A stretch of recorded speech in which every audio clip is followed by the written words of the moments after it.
में भी गैस किल्लत को लेकर इमरजेंसी का ऐलान कर दिया गया। कतर में ईरान के हमलों से गैस प्लांट को भारी नुकसान हुआ है। कई गैस प्लांट तबाह हो चुके हैं। हमलों से कतर के एलएनजी प्लांट पर बहुत ज्यादा प्रभाव पड़ा है। एलएनजी प्लांट्स ठीक होने में लगभग 3 से 4 साल का वक्त लगेगा। जैसे इसी बात की चिंता यहां पर लगातार सताई जा रही थी। जिस तरीके से जो पावर प्लांट्स हैं, अगर उनको नुकसान पहुंचा तो गैस प्रोडक्शन, इसके अलावा बिजली प्रोडक्शन बहुत ज्यादा कम हो जाएगा। और इसी वजह से कतर पे कई हमले लगातार ईरान ने यहां पर किए। उसमें गैस प्लांट्स को टारगेट किया गया था। और अब देखिए जो तस्वीर वहां से सामने आ रही है, इमरजेंसी बकायदा वहां पर घोषित कर दी गई है, क्योंकि इनको ठीक करने में 3 से 4 साल का वक्त लगेगा। और जंग के बीच दुनिया में तेल और गैस की किल्लत खत्म करने को लेकर देखिए नेतन्याहू नए प्लान पर काम करते हुए दिख रहे हैं। अब मैप के जरिए आपको समझाते हैं कि आखिर ये प्लान है क्या। अभी तक तेल और गैस की दुनिया के लिए देखिए कई सारे देश स्ट्रेट ऑफ हॉर्मुज पर यहां पर निर्भर करते थे। ये स्ट्रेट ऑफ हॉर्मुज जिसका जिक्र आप पूरे युद्ध में ही यहां पर लगभग देख रहे हैं, ये ईरान है, ईरान, यूएई और ये ओमान है। ओमान और ईरान के कई सारे वाटरवेज अग्रीमेंट है स्ट्रेट ऑफ हॉर्मुज को लेकर। और दुनिया का सबसे ज्यादा तेल अगर कहीं से सप्लाई होता है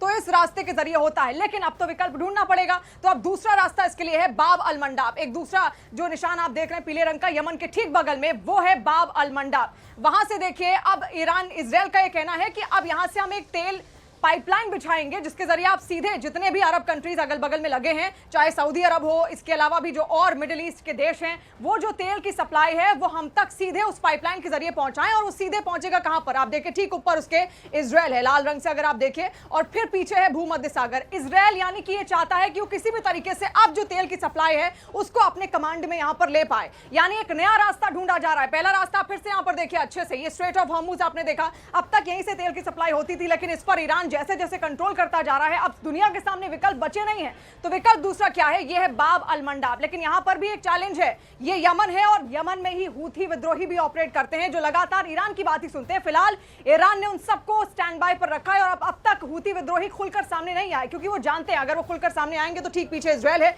और इजराइल से सीधा हमला उन पर हो सकता है, इसलिए वो अभी स्टैंड बाय में है। लेकिन अब इजराइल विचार कर रहा है कि यहां से एक नया रास्ता बनाया जाए और सीधी जो पाइपलाइन है वो इजराइल तक जुड़े, फिर इजराइल से बाकी जो देश है वो अपना तेल मंगा सकते हैं। तो आप देखिए इस तरीके से पूरा नक्शा यहां पर हमने आपको समझाया कि कैसे अब दूसरा प्लान तैयार करने की कोशिश है। हॉर्मुज दुनिया की तेल लाइफलाइन है और अब यही बन गया है डोनाल्ड ट्रंप का सबसे बड़ा दांव भी। मिडिल ईस्ट में बढ़ते तनाव के बीच अमेरिका ने अचानक अपनी सबसे तेज स्ट्राइक फोर्स एयरबॉर्न डिवीजन को तैनाती के लिए तैयार कर दिया है। और क्या ट्रंप हॉर्मुज को सैन्य नियंत्रण में लेने की तैयारी कर रहे हैं या यह सिर्फ एक दबाव की चाल है ईरान को झुकाने के लिए?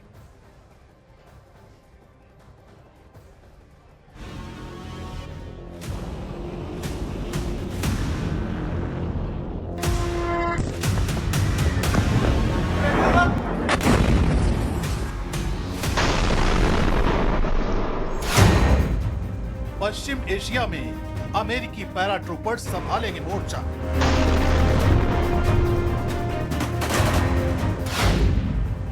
जंग के मैदान में अमेरिका की सबसे घातक ब्रिगेड।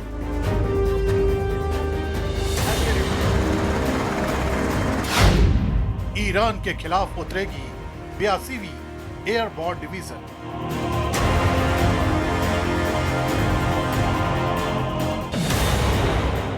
पश्चिम एशिया में चल रही जंग शांति बनाम संग्राम के उस पड़ाव पर पहुंच गई जहां से हर अगला कदम इतिहास बदल सकता है। इसी मोड़ पर डोनाल्ड ट्रंप ने अपना सबसे बड़ा दांव खेला है, तेजी से हमला करने वाली फोर्स को आगे बढ़ाकर। 82वीं एयरबॉर्न डिवीजन की तैनाती इस बात का संकेत है कि अमेरिका अब सिर्फ समुद्र में मौजूदगी नहीं बल्कि जमीन पर भी नियंत्रण की तैयारी कर रहा है। हॉर्मुज के आसपास बढ़ती हलचल बताती है कि ये जंग सिर्फ मिसाइलों तक सीमित नहीं रहेगी बल्कि रणनीतिक ठिकानों की लड़ाई में बदल सकती है। सवाल यह है कि आखिर जंग के इस पड़ाव पर अमेरिका की एयरबॉर्न डिवीजन का मैदान में आने का मतलब क्या है? रिपोर्ट्स के मुताबिक 2000 पैराट्रूपर्स को जंग में उतारने का आदेश जारी किया गया है। यह कोई साधारण यूनिट नहीं है बल्कि 82वीं एयरबॉर्न डिवीजन है, अमेरिका की सबसे तेज और घातक strike force. Immediate response team के रूप में इसकी पहचान है। आदेश मिलने के 18 घंटे के भीतर यह दुनिया के किसी भी हिस्से में उतरने की क्षमता रखती है। ये डिवीजन पैराशूट के जरिए दुश्मन के इलाके में सीधी एंट्री करती है। ये एयरफील्ड, तेल ठिकाने और रणनीतिक इंफ्रास्ट्रक्चर पर कब्जे में माहिर मानी जाती है। पहले इराक, अफगानिस्तान और खाड़ी युद्धों में भी इस डिवीजन की निर्णायक भूमिका रही है। लेकिन सवाल उठता है कि आखिर अमेरिका को इस डिवीजन को उतारने की जरूरत क्यों पड़ी? जवाब छिपा है स्ट्रेट ऑफ हॉर्मुज में, जहां हर दिन दुनिया के तेल का बड़ा हिस्सा गुजरता है और अब वही सबसे बड़े खतरे की जोन बन चुका है। ईरान की गतिविधियों और शिपिंग पर बढ़ते दबाव ने अमेरिका को मजबूर कर दिया है कि वो सिर्फ समुद्री ताकत पर निर्भर न रहे।